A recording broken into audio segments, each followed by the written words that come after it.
nombres de hermanos conocidos que son estudiosos, eh, piadosos hasta cierto punto, hasta donde los conocemos, y que en algún momento fueron dispensacionales y dejaron el dispensacionalismo. Eso fue la primera cosa que vimos la semana, hace 15 días. De hecho, hasta el mismo Kirk Cameron, que fue el actor principal de la serie Dejados Atrás o Left Behind, no sé si algunos alguna vez vieron esa serie de películas. Esa serie, Dejados Atrás, promovía el premilenialismo, el dispensacionalismo. Ya no es premilenialista, dejó el premilenialismo también. Me parece que ahora es postmilenialista, no estoy seguro. Él no se ha pronunciado mucho públicamente, me parece que dio una entrevista por ahí a una revista y salió también de ese movimiento. Les dije que cuando uno investiga el dispensacionalismo, uno descubre muchas cosas como que no te cuadran históricamente y resultan bastante sospechosas. Amén.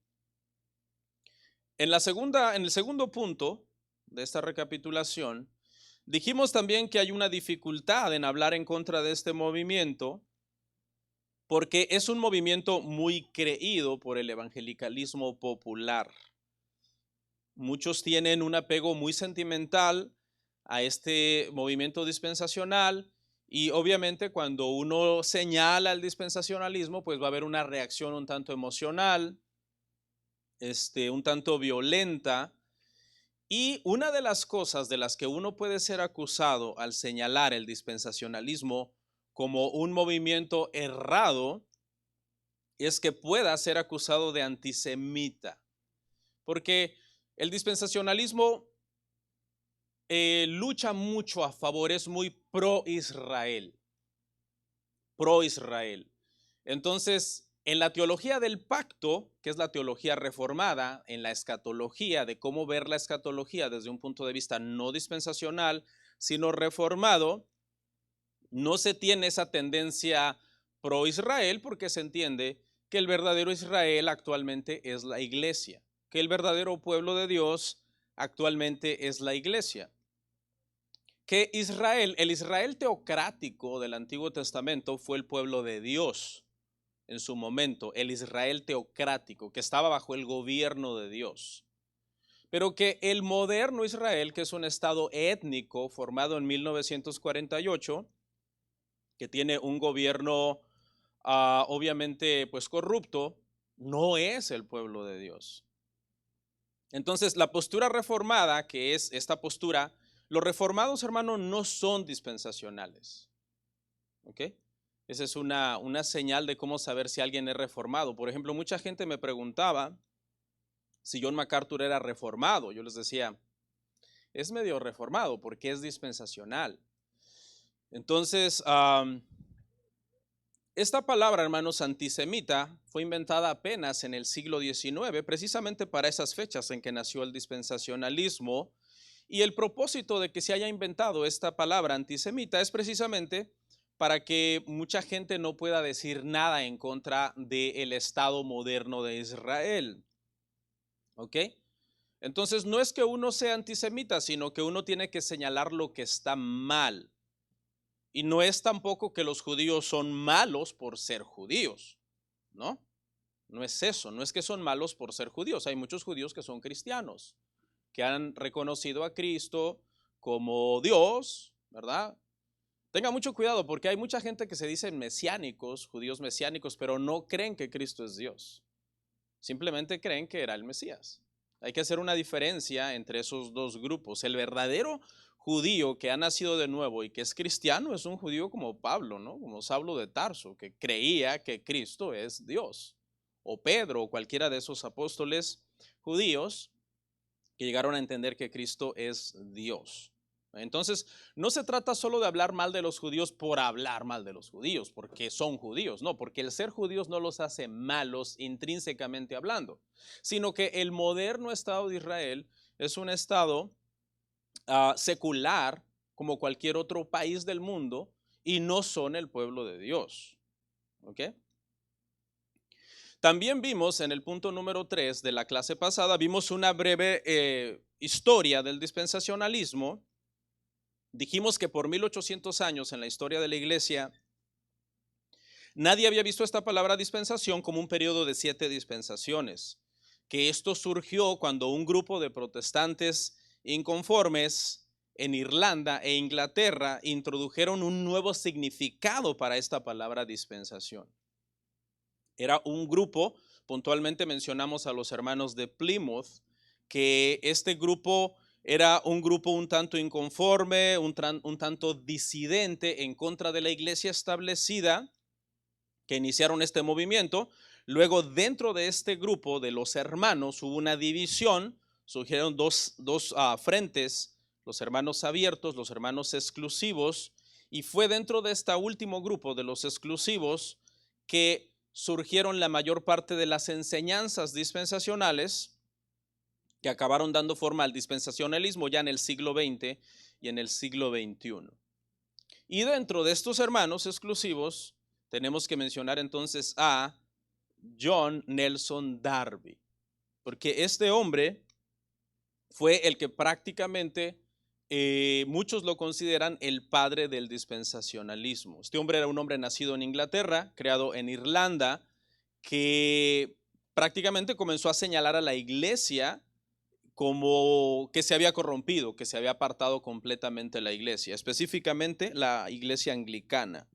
Se creó un movimiento antidenominacional, anticlerical, anticonfesional, todo lo que suena como que la iglesia se ha corrompido y nosotros iniciemos un nuevo movimiento.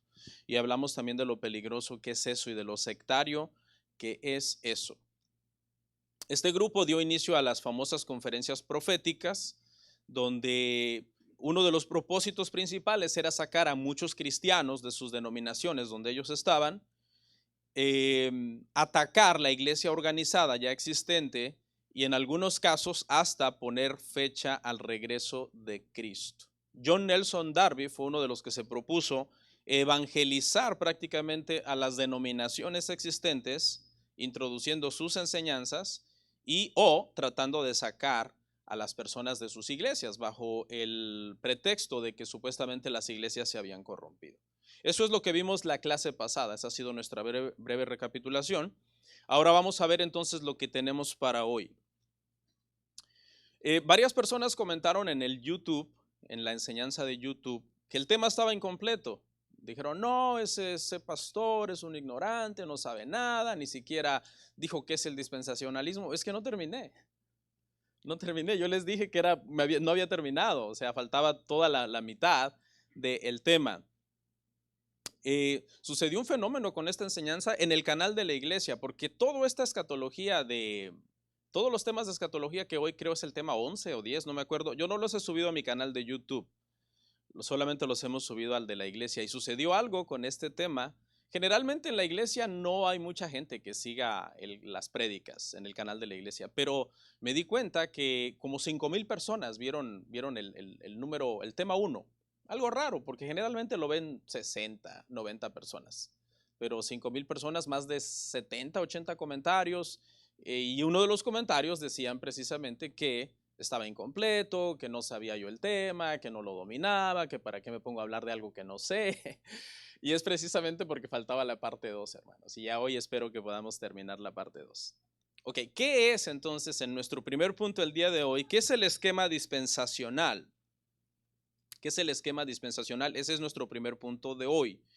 El dispensacionalismo, hermanos, distingue entre 7 periodos distintos o dispensaciones en la historia bíblica.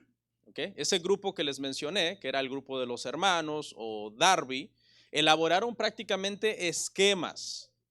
Esos esquemas que fueron elaborando, esquemas escatológicos que no habían existido nunca antes, el cristianismo no había creído eso antes, ellos comenzaron a tratar de buscarlos en la Biblia. Es decir, primero se imaginaron un esquema en la mente y luego dijeron, ¿dónde lo podemos insertar en la Biblia? Eso es lo que se llama, hermano, hacer eisegesis. ¿Ok? Eisegesis es cuando tú tienes una idea preconcebida de algo que tú quisieras enseñar y luego dices, ¿dónde encuentro un versículo que más o menos respalde esto? Entonces, eisegesis es meter en la Biblia algo que la Biblia no dice, y tienes que torcer un pasaje para hacerlo decir eso. Lo correcto es hacer exégesis. Las dos palabritas se parecen, pero significan lo contrario. Porque exégesis es ir al pasaje sin ideas preconcebidas y sacar del pasaje lo que el pasaje dice. Enseñarlo, aunque a ti no te guste, aunque a la iglesia no le guste, aunque digan qué aburrido, ¿no? Pero ese es el trabajo del pastor. La interpretación correcta es esa, es ir al pasaje y decir, ¿qué enseña este pasaje? ¿Qué quiso decir aquí el Espíritu Santo? En el contexto original, para la gente a la que se le estaba dirigiendo en ese momento, cuál era la problemática que se estaba abordando, por qué Pablo dijo esto, entender el contexto inmediato de los versículos que rodean el versículo que estás interpretando, etc.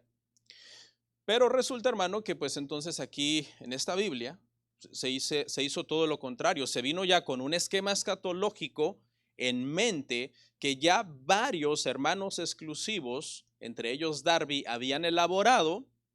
Scofield lo tomó y lo metió y lo insertó allí.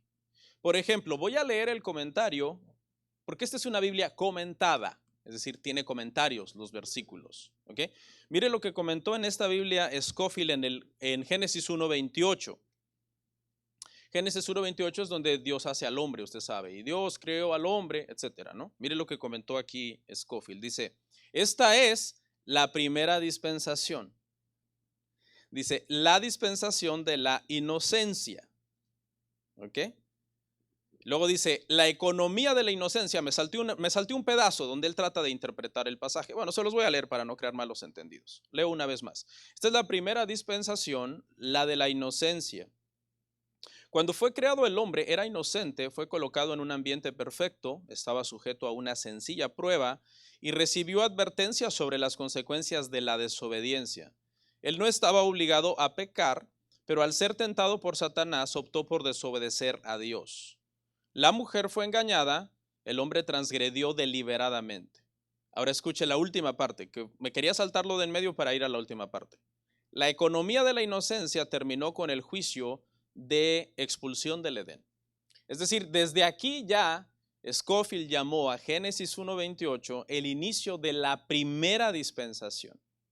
Algo que nadie antes había interpretado así, como que aquí iniciaba una dispensación, él lo hizo. Pero no se quedó solamente allí el comentario, sino que aprovechó de una vez para introducir a los lectores en todas las dispensaciones para que las fueran buscando a lo largo de la Biblia.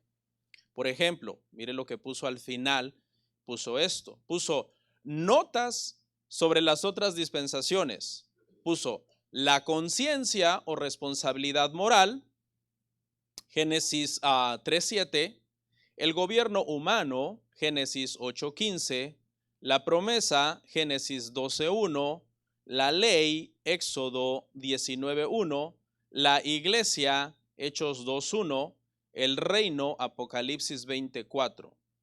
¿Ok? Entonces él aprovechó ahí para de una vez en el comentario de Génesis 1:28 decir, esta es la primera de las 7 dispensaciones, y las siguientes están aquí y son tales, se llaman así e inician en tal cita.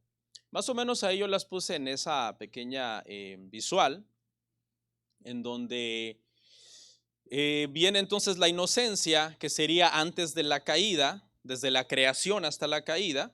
Esa sería la primera dispensación de la inocencia en Génesis 1:28. Luego la segunda, que es la conciencia de la caída hasta Noé, sería el inicio de esa dispensación en Génesis 3:7.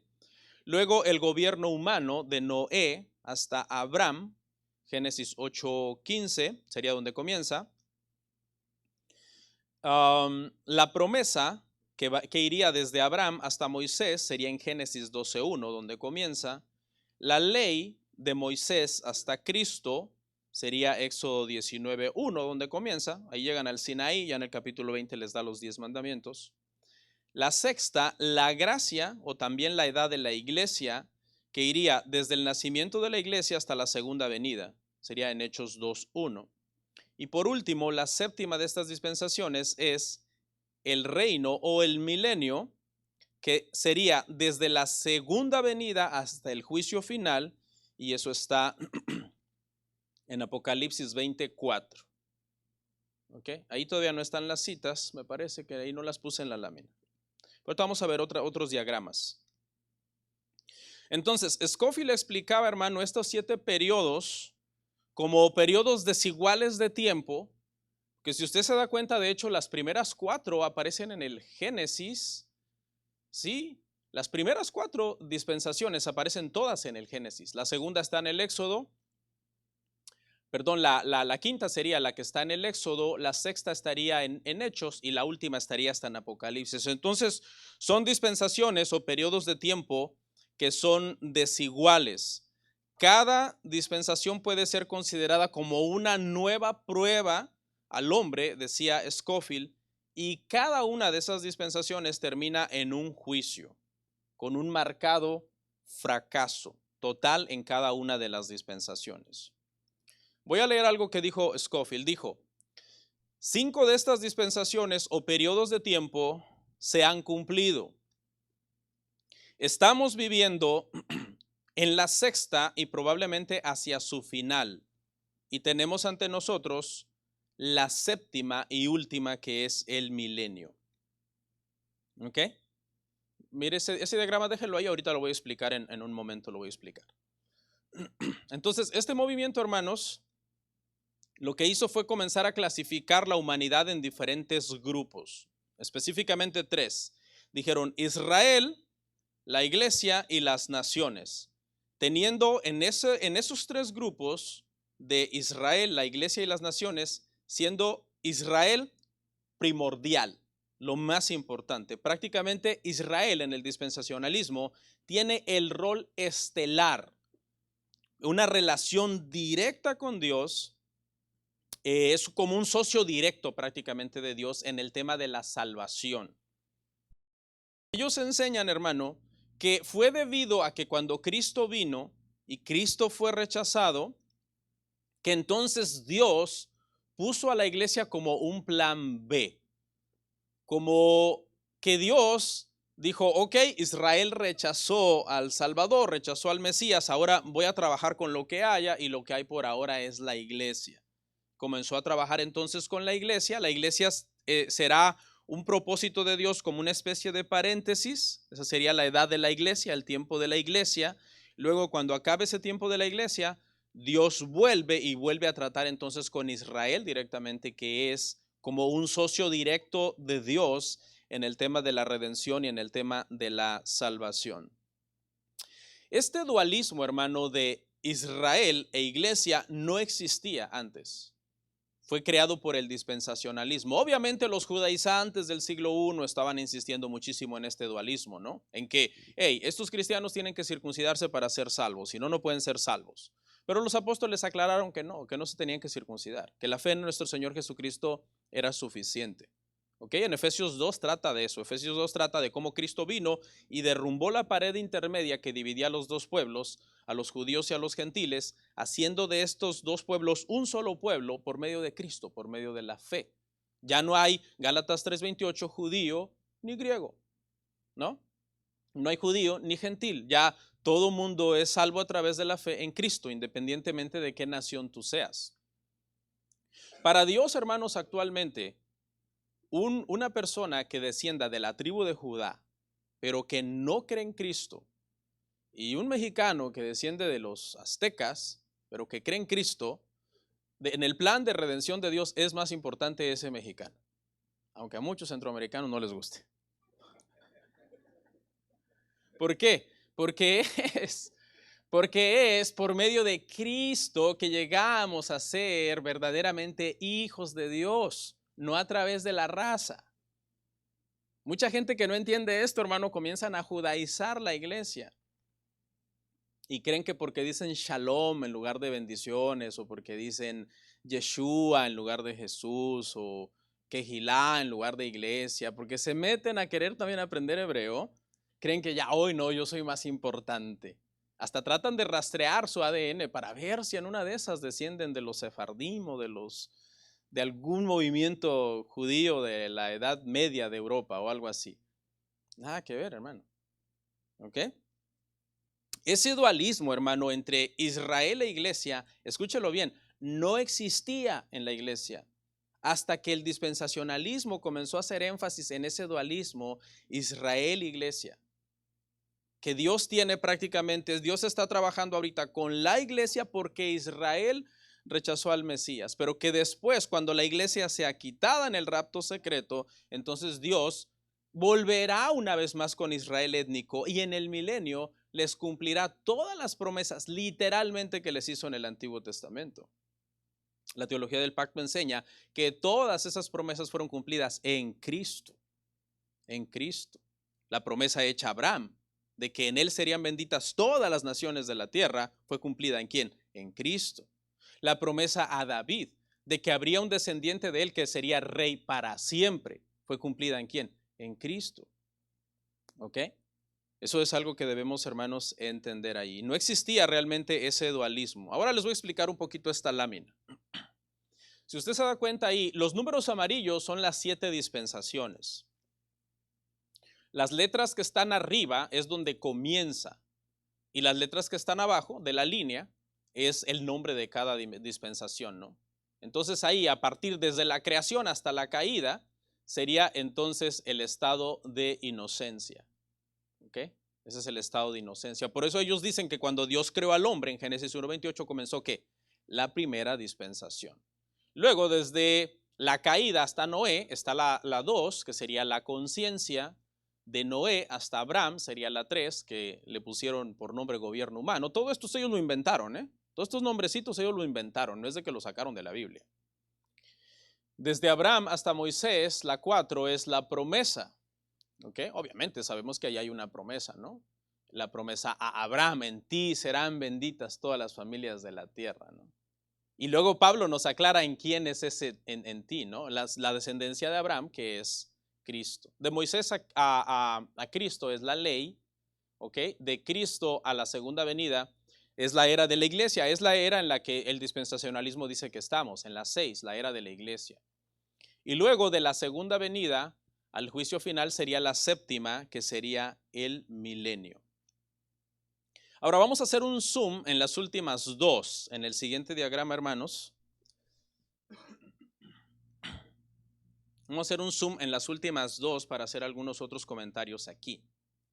Si ve, ahí están las últimas dos, la sexta y la séptima, ¿no? Que la sexta es la era de la iglesia y es la era donde supuestamente Dios trata con los gentiles. ¿Ok? Luego, la séptima o el reino, que es el reino o el milenio, Dios trata con los judíos y el Israel nacional. Aquí es donde ellos dicen que entonces cuando acabe el paréntesis de la iglesia, que es un paréntesis como un plan B, entonces Dios vuelve y trata con el Israel nacional, que les establece un milenio literal de 1000 años en la capital de Jerusalén con Cristo como su rey. ¿Ok? Trata con ellos literalmente, con el Israel nacional. Esto, hermanos, es algo que no se había creído antes en la historia de la iglesia. Esto es algo que inventó el dispensacionalismo. El que lee bien el Antiguo Testamento y entiende bien la historia de Israel y las promesas hechas a Israel en el Antiguo Testamento y luego lee el Nuevo Testamento, buscando en el Nuevo Testamento el cumplimiento de esas promesas, hay capítulo y versículo donde esas promesas se cumplieron en la iglesia y en Cristo. Si usted se da cuenta, ahí, hermano, en la era de la iglesia, puse 3 detalles que de acuerdo al dispensacionalismo van a suceder. Están abajo, ¿verdad? Donde dice en amarillo el rapto secreto, ahí hay 3, uno de cada lado. Entonces, prácticamente el dispensacionalismo enseña que en esa era de la iglesia, que es en la que estamos, estas son 3 cosas que se están esperando, escatológicamente hablando, apuntando a las cosas del fin. Estas son 3 cosas que se están esperando. Número 1, no sé si lo alcanza a ver, no traje mi láser. Bueno, aunque lo traiga, no veo. Está las señales del fin. Las señales del fin, no sé si lo ven. Alguien que me consiga mi láser, lo tengo ahí un cajoncito en la oficina, hermanos. Creo que sí me da tiempo, tenemos todavía buena hora. Para podérselo señalar un poco, quiero ver. Sí lo veo. Porque me gustaría explicar estas 3 partes del de tres cosas que se están esperando, hermanos, en la era de la iglesia. Se los voy a ir explicando y ahorita se los señalo, ¿no? En las señales del fin, por lo menos en las señales del fin se hablan de tres cosas en esta época. Número uno, Israel se vuelve un estado. ¿Y qué pasó? Pues que en 1948 Israel se volvió un estado. ¿Ok? Cuando esto sucedió, hermanos, que en 1948 Israel se volvió un estado, los dispensacionales, gracias, los dispensacionales, hermano, estoy aquí, miren, hermanos, estoy aquí. Esta es la era de la iglesia y les voy a comentar estas tres cositas aquí, ¿ok? Estas tres cositas que escatológicamente se están esperando. Sorry a los que están allá, hermanos. No había pensado en ustedes acá, ¿ok? Entonces, escatológicamente hablando, estamos en esta era avanzando y estas tres cosas se espera entonces que sucedan justo antes de la segunda venida de Cristo. Quizá la segunda venida de Cristo se espera que estas tres cosas pasen. Aquí, en las señales del fin, es donde les estoy comentando que hay tres cositas que por lo menos ellos entienden que son las señales del fin. La primera es que Israel se vuelve un estado. Entonces, cuando en 1948, hermano, Israel se volvió un estado, prácticamente el dispensacionalismo comenzó a decir, ya ven, estamos bien. Nosotros dijimos que una de las señales del fin es que Israel se iba a volver un estado. No vamos tan mal entonces, vamos bien, ¿ok? Entonces, ¿qué pasó? En ese entonces, hermano, se le comenzó a tratar de poner fecha al regreso de Cristo, basado en que hay un pasaje donde Cristo dice, no pasará esta generación antes de que venga el Hijo del Hombre. Ellos dijeron, ok, ¿cuánto es una generación? ¿Cuánto es una generación? Unos dijeron que eran 40 años, entonces dijeron, es 1988. 1988 es el fin. Cuando vieron, hermano, que no sucedió en 1988 el fin, dijeron, bueno, posiblemente una generación sean 80 años. Así que posiblemente va a ser en el 2028. Ya nos falta poco, ¿eh? Entonces, ahorita, hermano, hay escatólogos, especialmente latinos, un tal Bolaines, por ejemplo, que cree y enseña que puede ser en el 2028. Que debemos de estar preparados porque puede ser el 2028 cuando se cumple ya una generación de la formación de ese estado. ¿Ok? Y obviamente, hermano, el dispensacionalismo hace mucho énfasis en eso, como tratar de estar calculando, tratar de estar viendo qué está pasando en Israel para poder tratar de determinar entonces el regreso del Señor. Esa es una de las señales. Otra de las señales de los tiempos del fin dicen que sería el renacimiento del Imperio Romano. Esto dicen que ya sucedió también, porque para ellos la Unión Europea es como el nuevo imperio mundial. Cuando se introdujo, por ejemplo, una sola moneda hace unos años en Europa, el euro, se comenzó a armar todo este revuelo. Ya el Señor viene, en 3 años, yo me acuerdo que decían, viene el Señor. ¿Por qué? Porque ya Europa tiene un solo dinero, un solo tipo de cambio en todo el país. Y en la siguiente es una constante amenaza de invasión de parte de Rusia o de los países árabes sobre Israel. Por eso usted siempre va a estar oyendo hablar a muchos escatólogos de Gog y Magog. Gog y Magog, la guerra de Gog y Magog, pero se interpreta que alguno de estos países es Rusia y los otros países puede ser una coalición de estados árabes. Gog y Magog, hermano, en las escrituras representa todo lo que sea espíritu anticristiano, todo lo que va en contra del pueblo de Dios. Y así es como lo presenta Ezequiel, y así es como aparece a lo largo de toda la escritura. ¿Ok? Y después, hermano, de las señales del fin, entonces seguiría este acontecimiento que es el rapto secreto de la iglesia. Ahora, aquí es donde a muchos les va a caer bien pesado, hermanos, pero el rapto secreto no se enseñaba en la iglesia hasta el siglo XIX. Que esto, rapto secreto, es una enseñanza dispensacional. La iglesia cristiana, hermano, no enseñaba eso. Ahora, aquí es donde yo voy a aclarar. Los cristianos sí creemos en el rapto, ¿ok? Para que usted le quede claro. Lo que no creemos es en el rapto secreto. ¿Ok? ¿Por qué? Porque el rapto secreto es otra venida de Cristo. ¿Sí ve? Esta es la segunda venida de Cristo realmente. Cristo se fue, Cristo ascendió y Cristo prometió volver. Cristo volverá, obviamente. ¿Ok? Esto es lo que la iglesia nunca ha creído, nunca ha enseñado. ¿ok? Hasta que nació el dispensacionalismo. Claro, Cristo viene. Y es un rapto. Usted le puede llamar rapto a la segunda venida del Señor. No hay ningún problema porque la palabra griega tiene esa connotación, arpazo, ser quitados, ¿ok? Pero no será secreto. De hecho, dice 1 Tesalonicenses 4:16 que con voz de mando, con trompeta de Dios, o sea, habrá una gran bulla cuando el Señor venga. Será todo menos secreto, será el fin del mundo. La segunda venida del Señor será el fin del mundo.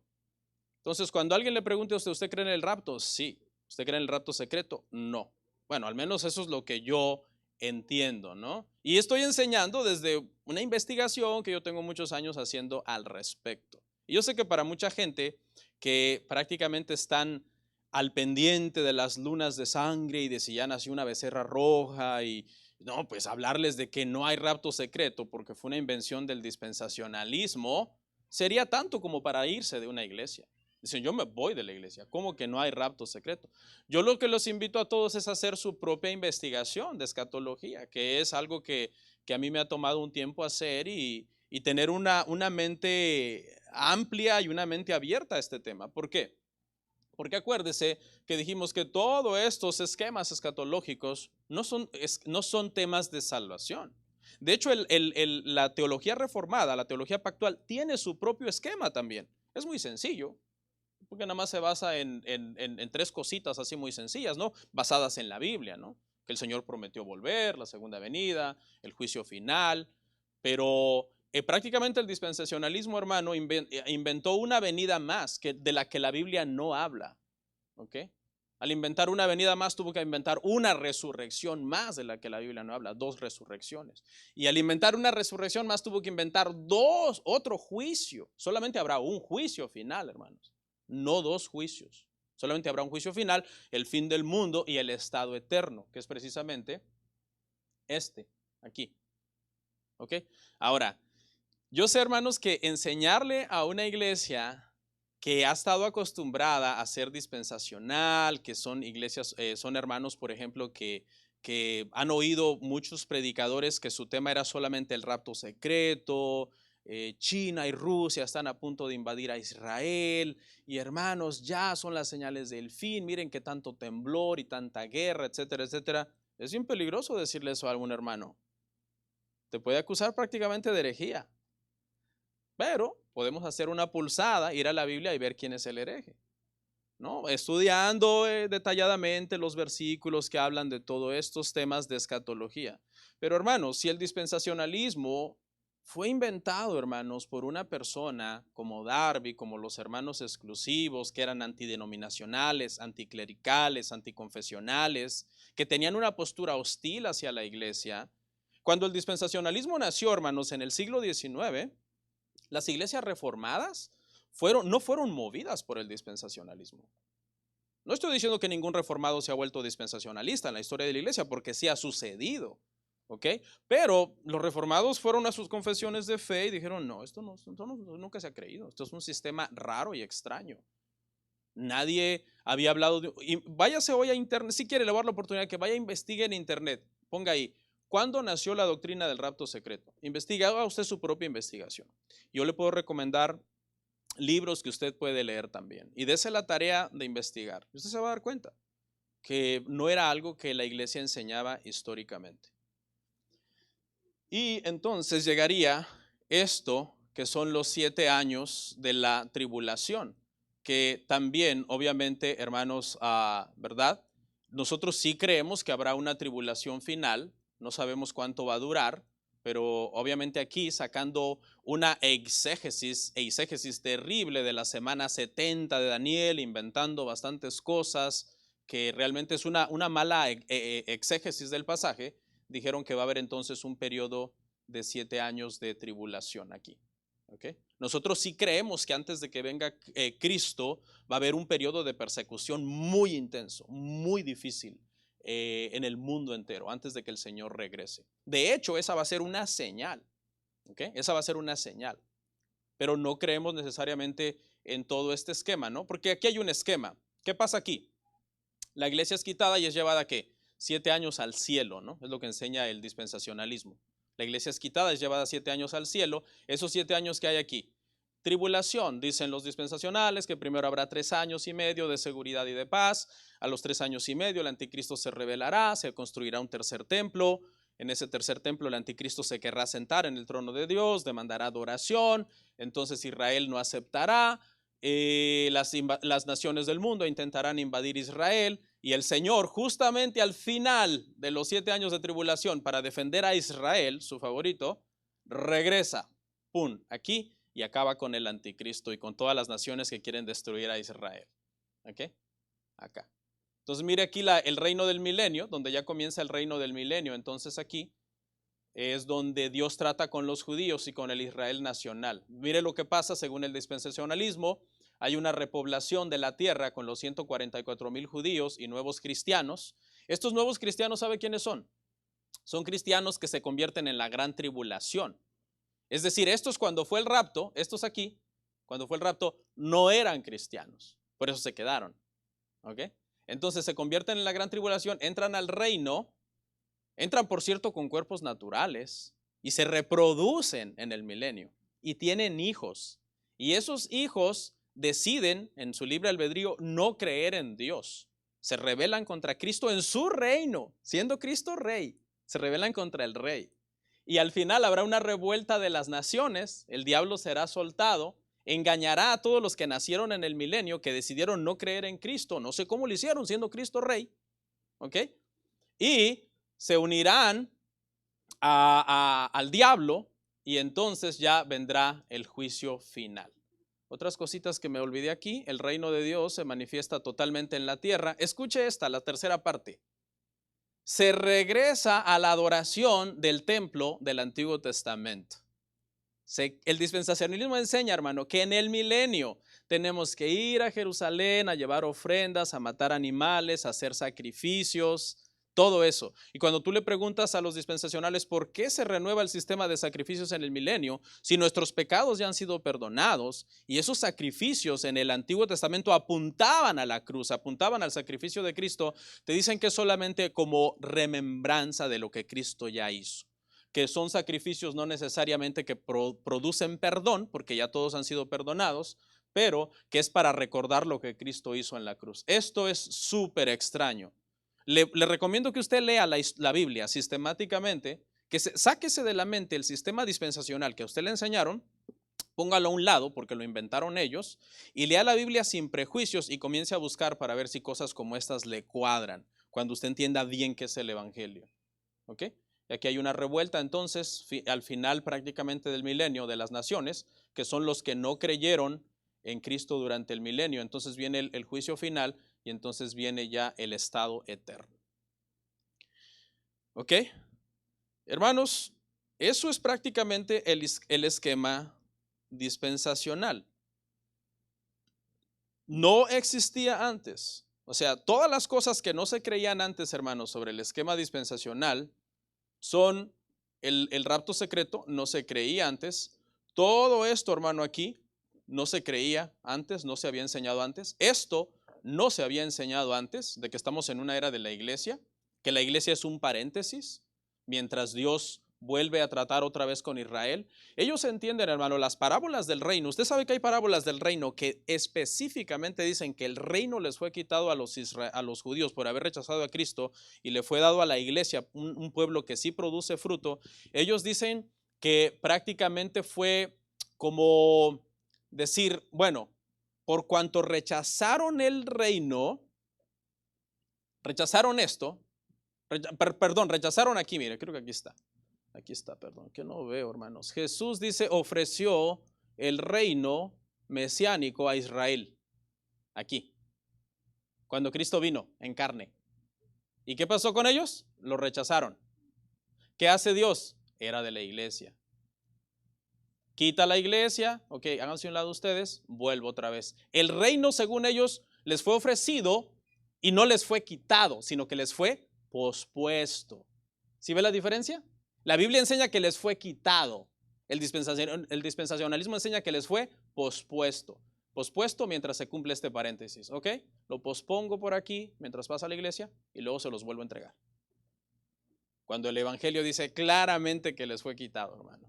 Pero, y sabe, le voy a dar un dato curioso. Scofield en esa parábola, por aquí traigo la cita, ya acabé, de hecho no terminé y ahí lo vamos a dejar. Yo creo que me voy a dedicar todas las semanas que vienen a contestarles preguntas sobre el rapto secreto. Pero mire lo que hace Scofield en esta cita. Me llamó la atención algo que hizo Scofield en una parábola del reino. A ver si lo encuentro. Acá está. En Mateo 21, 33, 46. Mateo 21, 36, 46. El título de esa perícopa en cualquier otra Biblia es Los labradores malvados. Ese es el título de esa perícopa, Los labradores malvados, que es precisamente donde dice puntualmente que el reino les fue quitado. ¿Sabe cómo le puso Scofield a esa parábola? Le puso por título La parábola del hombre que plantó una viña. Le cambió el título, porque el nombre que le dan otras Biblias es presentando a este pueblo como un pueblo malvado que en general rechazó al Mesías. Scofield lo que hizo en esta Biblia de estudio, lo que hicieron los editores fue cambiarle el título a la perícopa, como dando a entender, es una parábola sobre un hombre que sembró una viña, porque el otro título es un poco más confrontativo, hermanos, y ustedes lo pueden corroborar. No voy a buscarlo ni nada, pero le estoy dando un dato correcto que chequé aquí directamente en la Biblia. Ok, lo vamos a dejar ahí y si hay un par de preguntas las contestamos. Me gustaría que me pregunten puntualmente del rapto secreto. Quiero que me pregunten de eso. Ahí está. Ok. Tranquilos, no pasa nada, no es un tema de salvación, es una doctrina secundaria dentro de la iglesia. Podemos diferir, usted puede seguir creyendo en el rapto secreto y quedarse en la iglesia y esperarlo, esperarlo, decir, yo me voy, el pastor se queda porque no cree en él. O qué sé yo, no hay ningún problema con eso. Nosotros sabemos que el Señor viene, el Señor regresa y se le puede llamar rapto a la venida del Señor. ¿Qué hay una pregunta?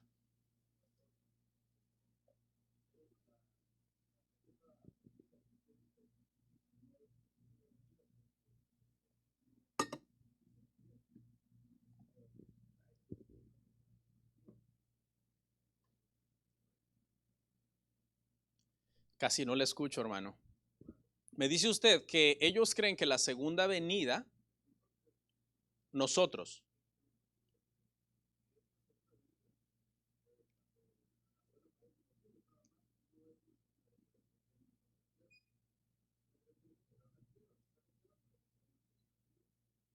ya.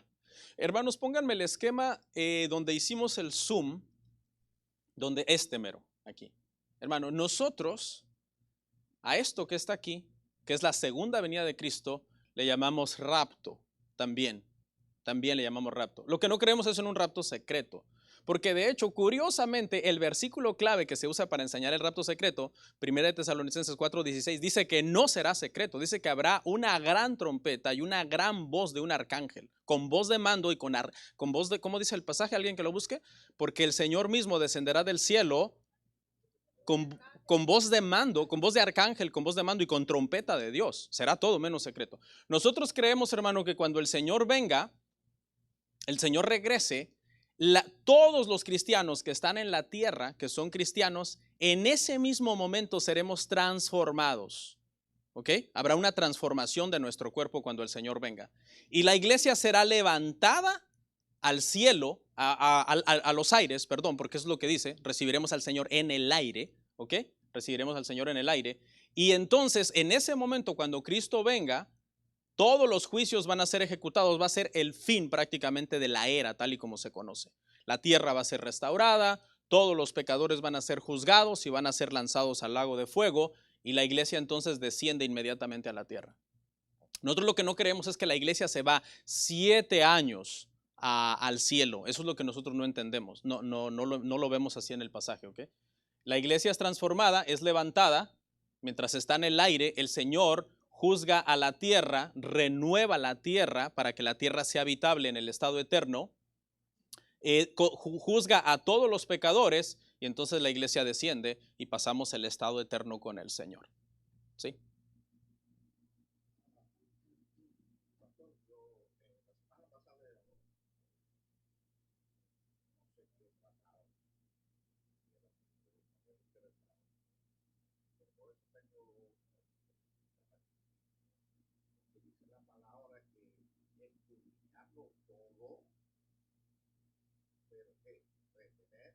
Lo bueno.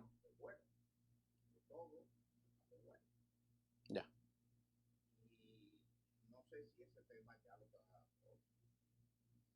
¿Cuál sería la pregunta, hermano?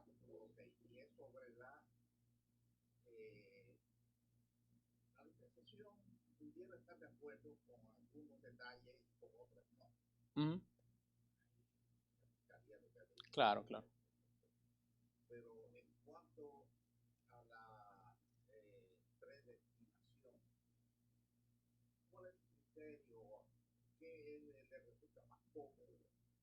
Ya.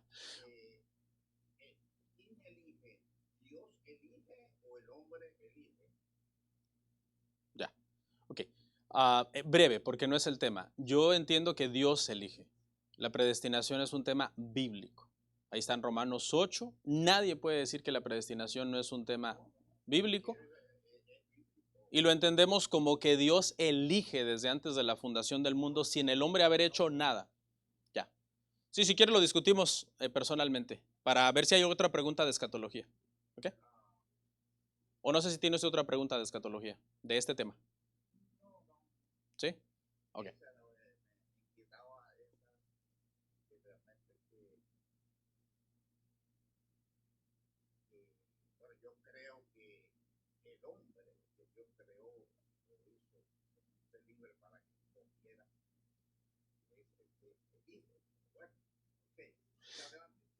En la teología reformada siempre se ha enseñado que el hombre puede elegir a Dios solamente porque Dios ya le eligió primero al hombre, porque la Biblia dice, porque tú nos amaste primero, no es que nosotros te amamos primero, tú nos viste primero, no es que nosotros te vimos primero. Pero eso es en corto, si quiere comentamos y hablamos de ese tema personalmente con usted. Si hay una última pregunta sobre este tema, hermanos, es el momento. Allá, sí, hermano.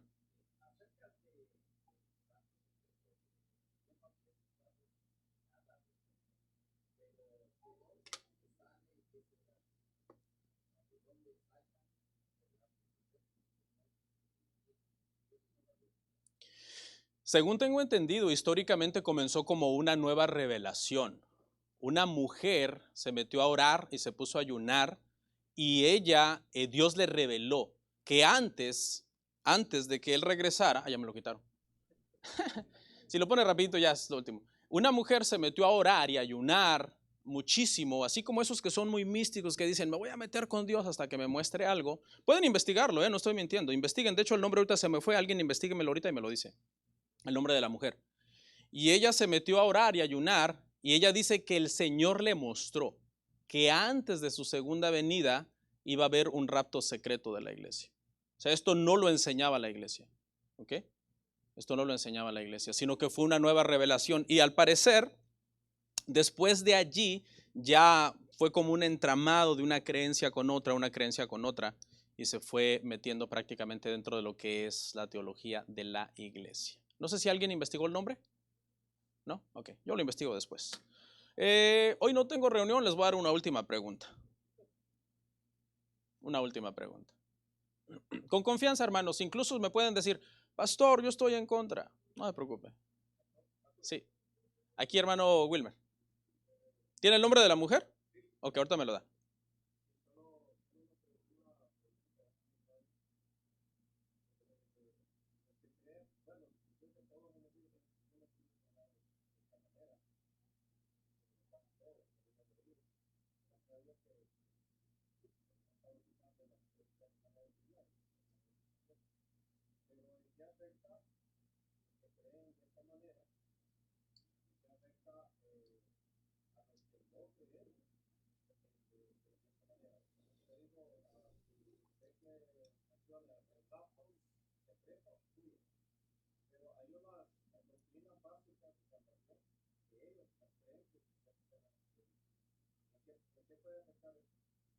Sí, yo creo que cuando las personas creen en el rapto secreto, ese no es tanto el problema. El problema es el andamiaje que sostiene toda esa doctrina, como por ejemplo que Israel es el pueblo de Dios y la iglesia es un paréntesis dentro del plan de salvación de Dios. Yo creo que esa es una de las cosas que no es necesariamente que el rapto secreto en sí sea algo maligno, una herejía perversa, sino lo que hay detrás de todo, cómo nació, como una revelación. ¿Cómo se llama la mujer, hermano Juan? Ok. Entonces, sino lo que hay detrás, cómo se fue dando todo este sistema de enseñanza. Obviamente, como pues este sistema se hizo muy popular en el siglo XX en Estados Unidos y luego con ese sistema se evangelizó Latinoamérica, pues a nosotros nos hablan de esto, que uno no ha leído historia de la iglesia y nada de eso, te suena como que te están agrediendo, porque dices, no, pero es que lo que yo siempre he creído. Yo creo que esa sería una de las cosas, hermano Wilmer. Obviamente son nuestros hermanos, creen en las doctrinas ortodoxas de la Trinidad, de que la Biblia es la palabra de Dios, que la salvación es por gracia, que la iglesia pues es importante. Entonces, sería más que nada quizás el dualismo entre iglesia e Israel, ¿no? Y dentro del movimiento, hermanos, seamos honestos, dispensacional, que está muy apegado a lo que es el pentecostalismo, se da muchas veces, hermano, mala exégesis de las escrituras. Seamos honestos, yo amo y respeto a los pentecostales. Yo me convertí en una iglesia pentecostal. Y yo sé que hay muchos hermanos ahí honestos y sinceros que aman a Dios. Pero lamentablemente, hermanos, siendo honestos, hay muchas malas interpretaciones de las escrituras porque a veces no se hace un estudio más profundo, porque a veces el pastor no llega con el propósito de enseñar un pasaje y sacar lo que el pasaje dice, sino que se basa mucho en yo ayuné bastante, oré bastante, Dios me va a usar en el momento, Dios me va a dar palabra, en ese momento. Hay gente que usted sabe, hasta en el púlpito dice, Dios me acaba de cambiar el mensaje, así dice el Señor, y comienzan a improvisar muchas cosas, cuando el propósito del predicador es venir a la iglesia y exponer las escrituras. Cristo era un expositor de las escrituras. Lea Lucas 4. Entrando a la sinagoga, tomaba el rollo, leía las escrituras y luego ¿qué hacía con lo que leía? Lo interpretaba. ¿Qué decía? Esto que habéis oído se ha cumplido hoy. ¿Sí? ¿Y cuál era ese cumplimiento? Él mismo. ¿Verdad? Cuando leyó el pasaje de Isaías, donde hablaba de que sobre mí está el Espíritu del Señor, etcétera, y se estaba refiriendo al mismo, él después de leer la Escritura interpreta la Escritura diciendo, esto se ha cumplido hoy delante de vosotros. Esa era la interpretación del pasaje y la interpretación correcta del pasaje. Ese es el trabajo del predicador, hermanos. Y yo les diría a todos los que esta enseñanza les haya resultado bastante fuerte y bastante difícil de digerir, que se den el tiempo de seguirla estudiando, de seguir investigando, de hacer su propia investigación. A mí también me cayó muy pesado cuando yo comencé a estudiar más a fondo y me di cuenta que dentro del movimiento reformado no se creía muchas cosas que para mí emocionalmente resultaban muy importantes. Yo tenía un apego emocional, por ejemplo, a que la mujer puede ser pastora, a que hay apóstoles, a que hay un rapto secreto de la iglesia. Y todo eso a mí me costó mucho tiempo en su momento, pero yo no vine inmediatamente, comencé a decirles, hermanos, no es así, no. Yo tomé un tiempo para digerir las cosas, para aprender las cosas y enseñar las cosas. Y si me he tardado tantos años en enseñar escatología, es precisamente porque he tomado todos estos años para preparar a la iglesia, para que la iglesia sea madura, la iglesia. Nosotros debemos de ser personas, hermano. Usted sabe, por ejemplo, las sectas tienen una tendencia a decirle a sus miembros, no esté escuchando a los cristianos, ¿verdad? Los testigos de Jehová, por ejemplo, le prohíben a sus miembros escuchar a los protestantes o los adventistas. No anden escuchando a esos domingueros, porque se reúnen los domingos y el domingo es la señal de la bestia. Pero ¿sabe por qué lo hacen? Porque tienen miedo. Tienen miedo a que la gente escuche y la gente aprenda. Yo no tengo miedo. Usted estudie, usted investigue, haga su propia investigación. Cuestióneme. Si mi respuesta no es satisfactoria, dígame por qué. Y así, hermano, usted va a crecer en un criterio, porque no es solamente yo creo esto, yo creo también es importante que nosotros de limpia conciencia digamos, yo creo esto por esto. Y quizás no lo sé todo, pero hasta donde entiendo, creo que esto es bíblico. Amén. Vamos a orar, hermanos. Y con toda confianza, el que tenga alguna pregunta puede venir a preguntar.